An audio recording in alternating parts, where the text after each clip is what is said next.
So we're continuing to think about the Easter story as we find it in the Gospel of Mark. And before we get started today, I've got a word for you.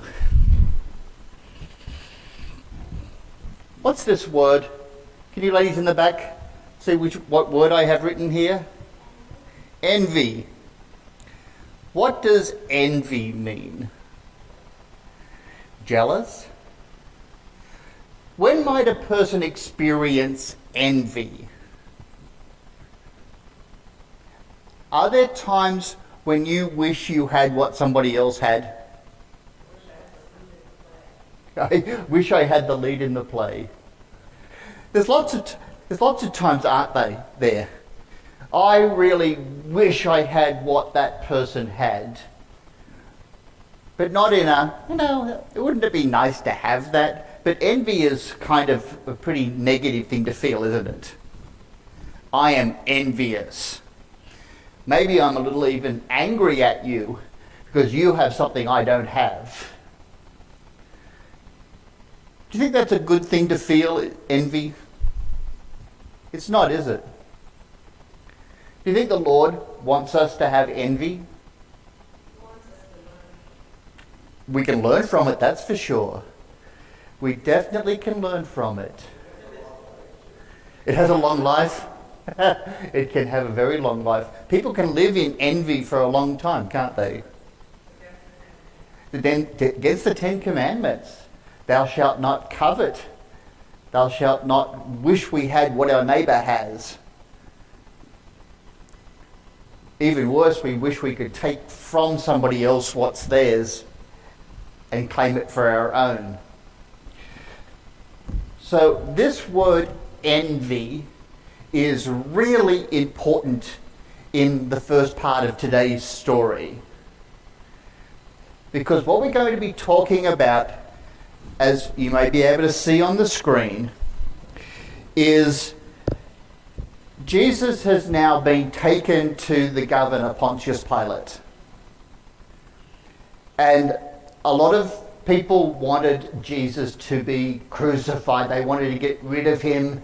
And the only way they could do it is if the governor, Pilate, condemned Jesus to death. So Pilate had to think about, why are they bringing this man here? Why do they want him dead so much? Why do they want me to crucify him? And so we have a picture up here now that shows the governor, Pontius Pilate, Pilate in the middle, and there's two people with him, one on his right side and one on his left side. Who seems to be the person on his right side, do you think? Is it Jesus that's being shown over there? On Pontius Pilate's right, it would be on your left on the screen. It's Jesus. Now, in the story, he doesn't actually have that robe and the crown of thorns until after this, but it's a good way of showing Jesus. And on the other side, does anybody happen to know the name of the man on the other side of Pontius Pilate? Barabbas. Barabbas. And so Pilate has a choice to make. One of these two men is going to be set free that day, and one of them is going to be condemned to death. And so the story comes from the Gospel of Mark.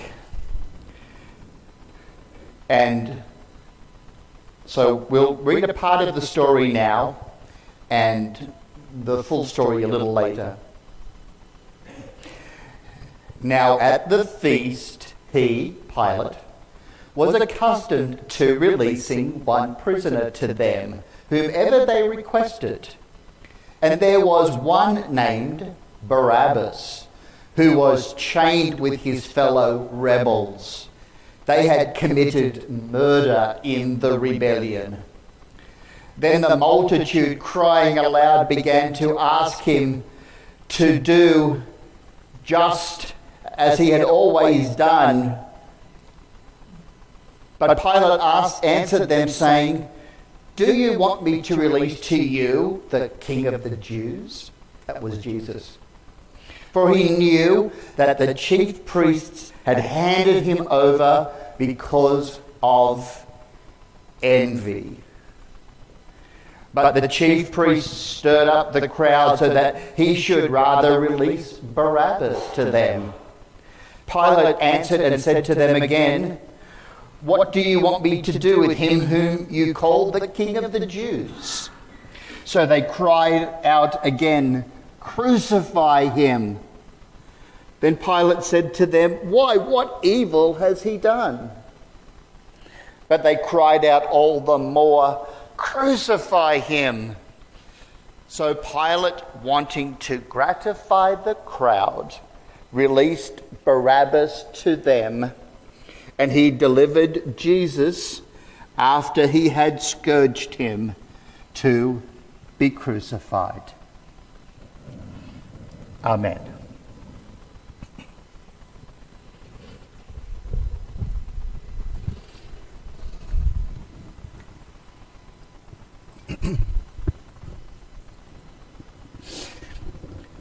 So what had Barabbas done?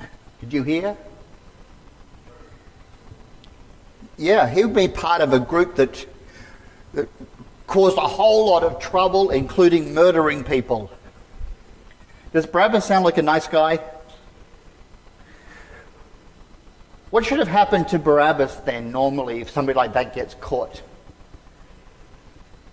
Well, they'd go to jail, wouldn't they? But in those days, they'd get the death sentence, the death penalty. They would be the ones who were crucified.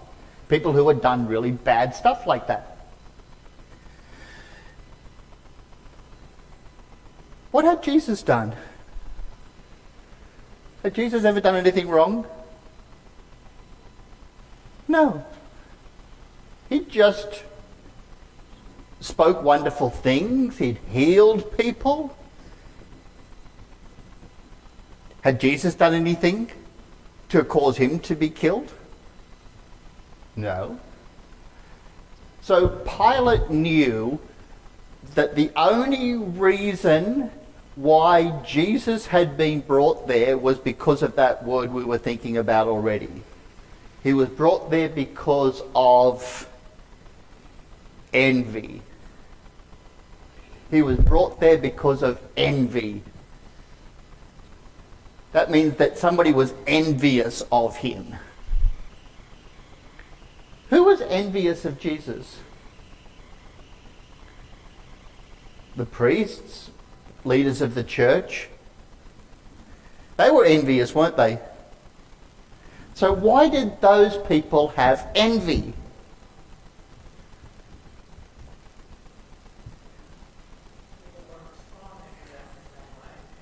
Yeah, people were actually listening to Jesus. They were coming from all over to hear him. They were saying wonderful things among themselves about what he was doing. People were starting to ignore them and listen to Jesus. And the people who were the priests and others who led the church at the time, they weren't real happy, were they? We've got to get rid of this guy. And they thought they had lots of good reasons, but really at the end of the day it was because of this one word. Envy.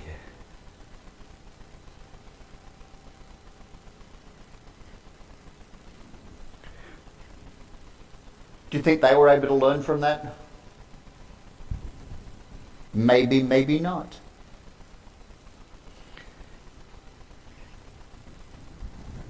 Can it ever be good to have envy? I don't think it's ever a good thing, is it?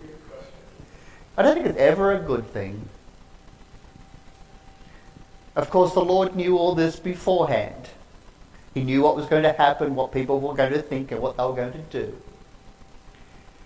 But it was so important that the story points out that this little word was such a big part of the story.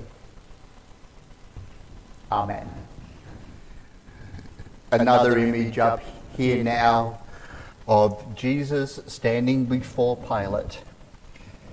And we return to Mark 15, and what you heard before will be repeated as part of the extended reading.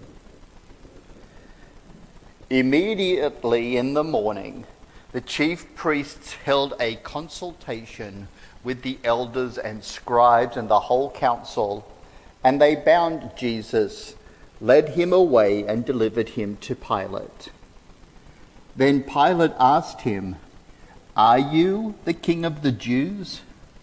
He answered and said to him, "It is as you say." And the chief priests accused him of many things, but he answered nothing. Then Pilate asked him again, saying, "Do you answer nothing? See how many things they testify against you." But Jesus still answered nothing, so that Pilate marveled. Now at the feast he was accustomed to releasing one prisoner to them, whomever they requested.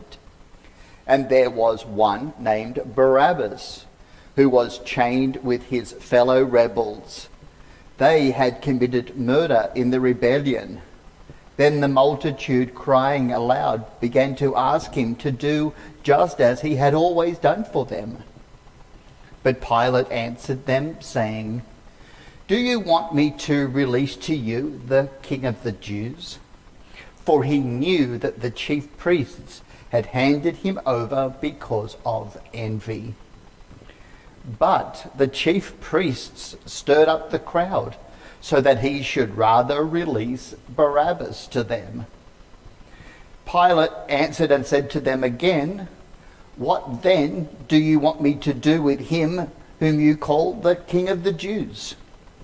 So they cried out again, "Crucify him." Then Pilate said to them, "Why? What evil has he done?" But they cried out all the more, "Crucify him." So Pilate, wanting to gratify the crowd, released Barabbas to them, and he delivered Jesus, after he had scourged him, to be crucified. Then the soldiers led him away into the hall called Praetorium, and they called together the whole garrison. And they clothed him with purple, and they twisted a crown of thorns, put it on his head, and began to salute him, "Hail, King of the Jews!" Then they struck him on the head with a reed, and spat on him, and bowing the knee, they worshipped him. And when they had mocked him, they took the purple off him, put his own clothes on him, and led him out to crucify him.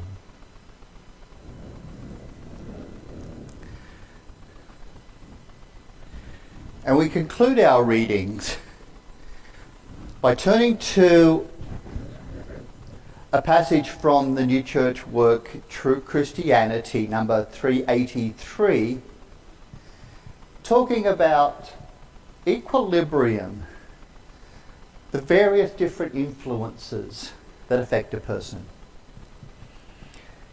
Evil people have no faith, because evil relates to hell and faith relates to heaven.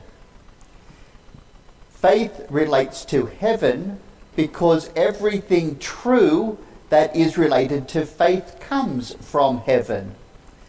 As long as we are alive in the world, we are kept walking midway between heaven and hell in the spiritual equilibrium engendered by our own free choice. Hell is under our feet and heaven is over our head. Whatever comes up from hell is evil and false. Whatever comes down from heaven is good and true. Because we are between these two opposites in spiritual equilibrium, we are freely able to choose, adopt, and incorporate into ourselves either the one or the other. If we choose evil and falsity, we unite ourselves to hell. If we choose goodness and truth, we unite ourselves to heaven. Amen. So end our lessons. May the Lord add his blessing to the hearing, understanding, and doing of his word. May the words of my mouth and the meditation of my heart be acceptable in your sight, O Lord, my rock and my redeemer. Amen.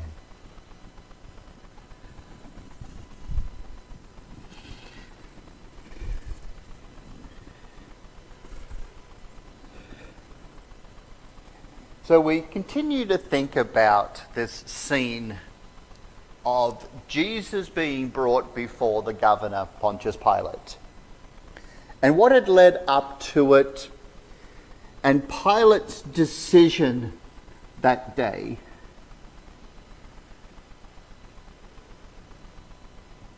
He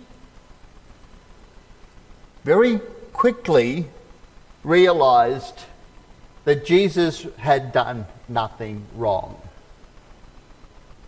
There was no charge to be made against him.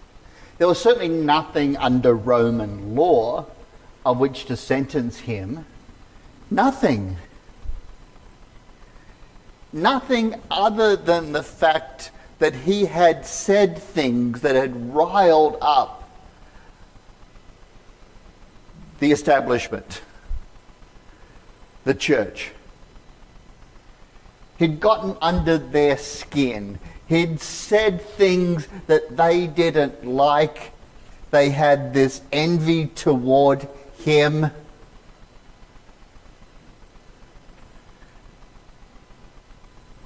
But making somebody envious of you doesn't make somebody a bad person. So you're not somebody who should be sentenced to death.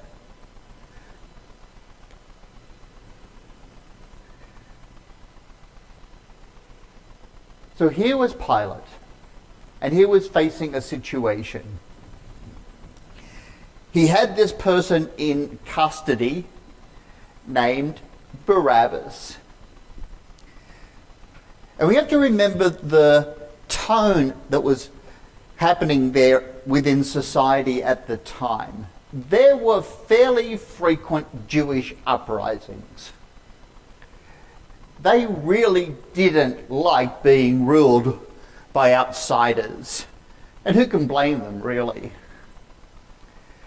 So they were forever trying to throw off the Romans.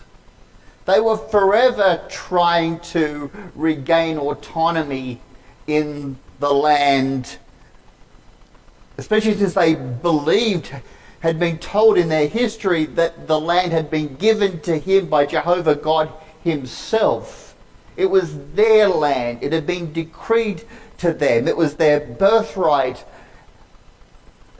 And so there was these continual uprisings. They were a very difficult people to govern. And so we don't know exactly what Barabbas and others had been involved in, but it seems likely from the context that they were one of these, or part of one of these groups that had risen up.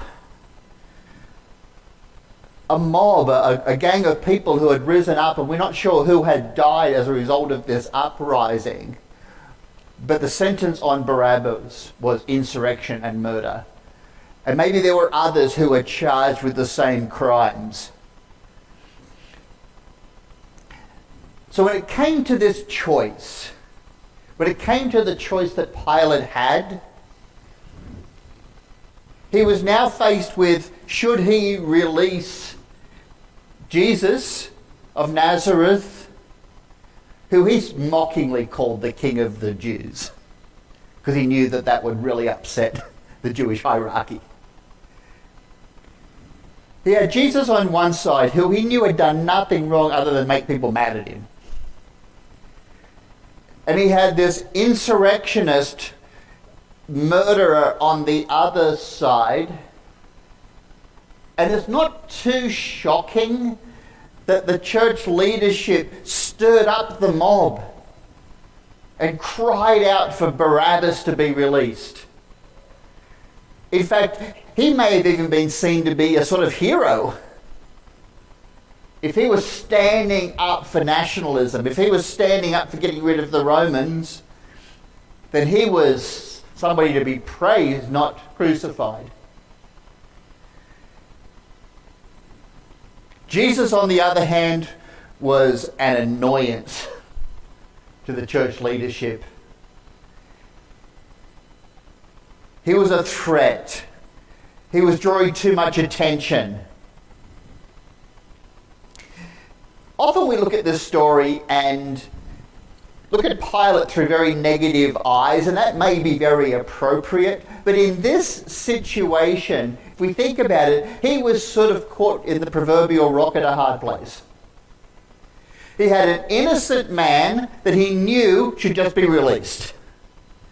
And he had this mob screaming for Jesus' crucifixion and for Barabbas, the insurrectionist's release.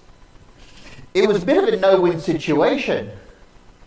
Either he was going to sentence an innocent man to death, or he was going to have a potential riot on his hands. So what did Pilate do? He took the easy path, didn't he? He took the easy or the easier way out. But it's certainly easier if you have no conscience. If you don't have a lot of conscience, then putting an innocent person to death doesn't really linger with you too long as a problem. It's just another Jew, and they're all problems anyway. So, decision making. Pilate there in a situation where he has to make a decision.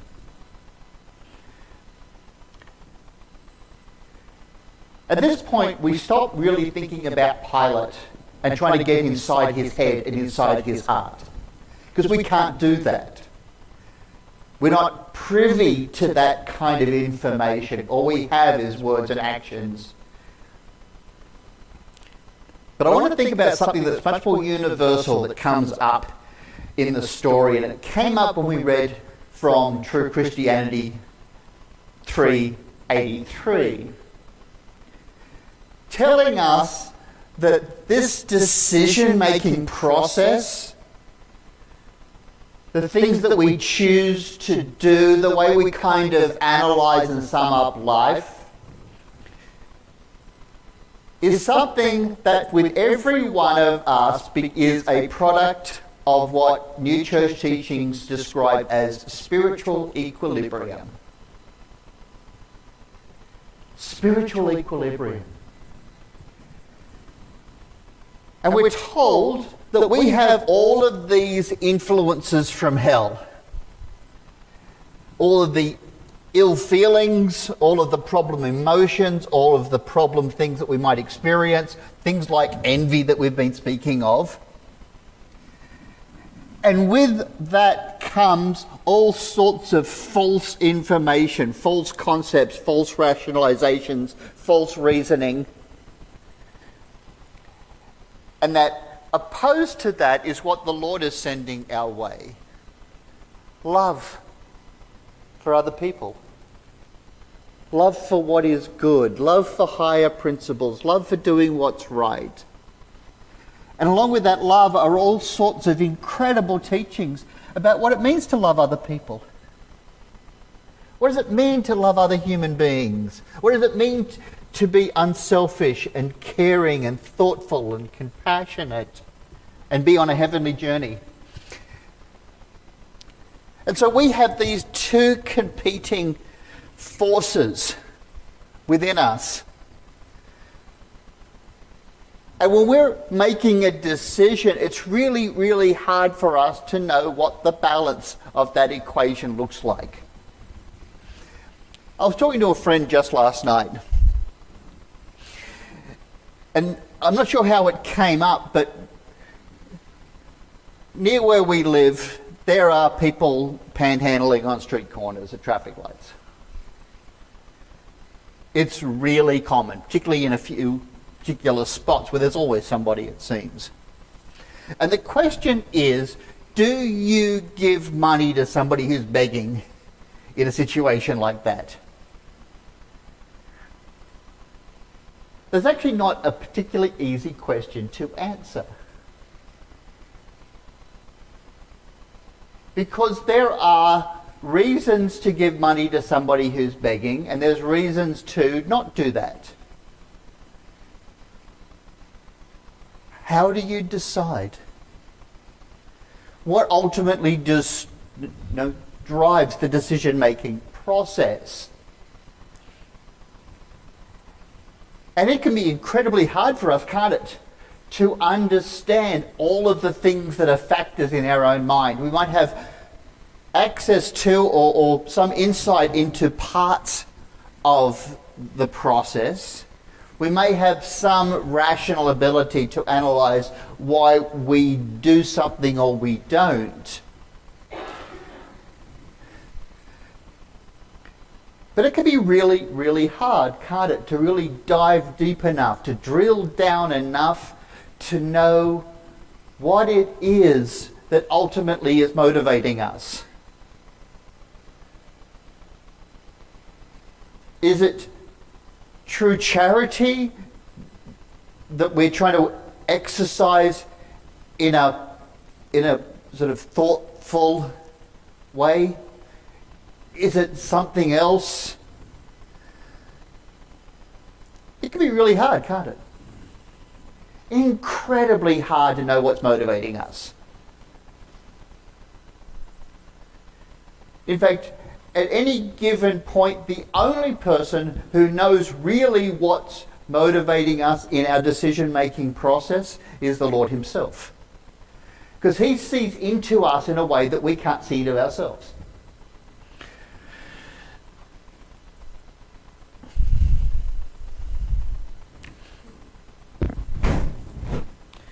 Which leads us to this word, courage.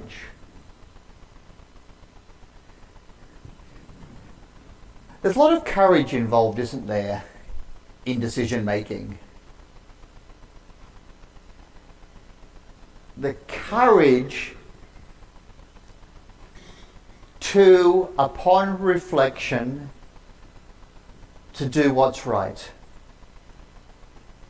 Again, we go back to Pontius Pilate there with this decision that he had to face. It would have taken tremendous courage to have released Jesus, wouldn't it?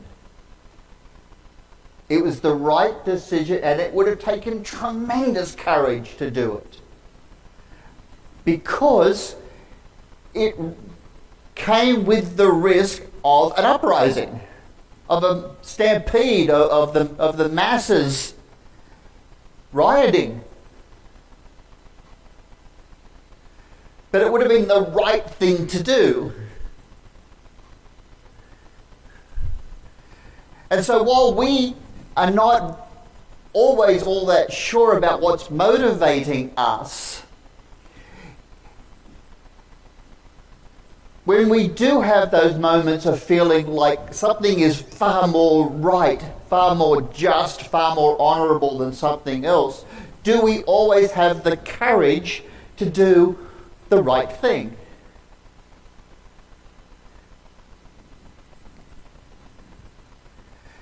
So there's really two different things going on here, working hand in hand, that we need the Lord's help with. We need his help to understand the influences in our life so that we have a better sense of why we have the kind of impulses that we have in our decision-making processes. And we need his help to be courageous enough to do what we see as the right thing.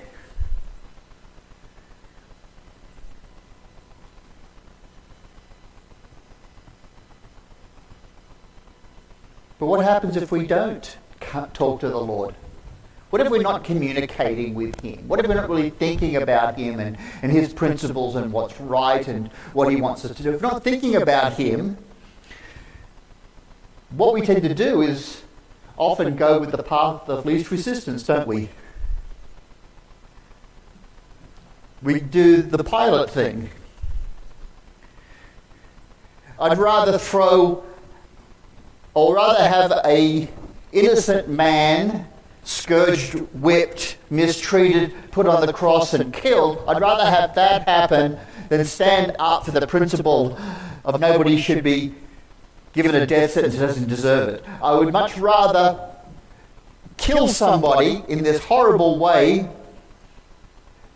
than risk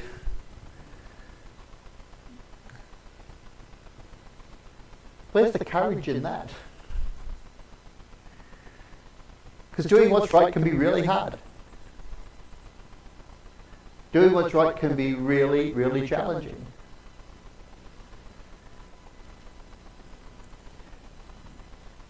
But Pontius Pilate wasn't a religious man, from what we can tell. He didn't have a sense of who the Lord was. He didn't have somebody that he could pray to ask for help in this difficult situation. It wasn't as if he could respond to the crowd and say, okay, give me an hour, I'm going to go pray over this, I'm going to think over this, I'm going to get some insight into this, I'm going to talk to some people, I'll give you an answer when I come back. But we have that ability, don't we? We have that ability to stop and say, I need the Lord's help because this is not an easy decision. I need the Lord's help because I'm not quite sure what's driving me that might be a help or a hindrance to a good decision being made.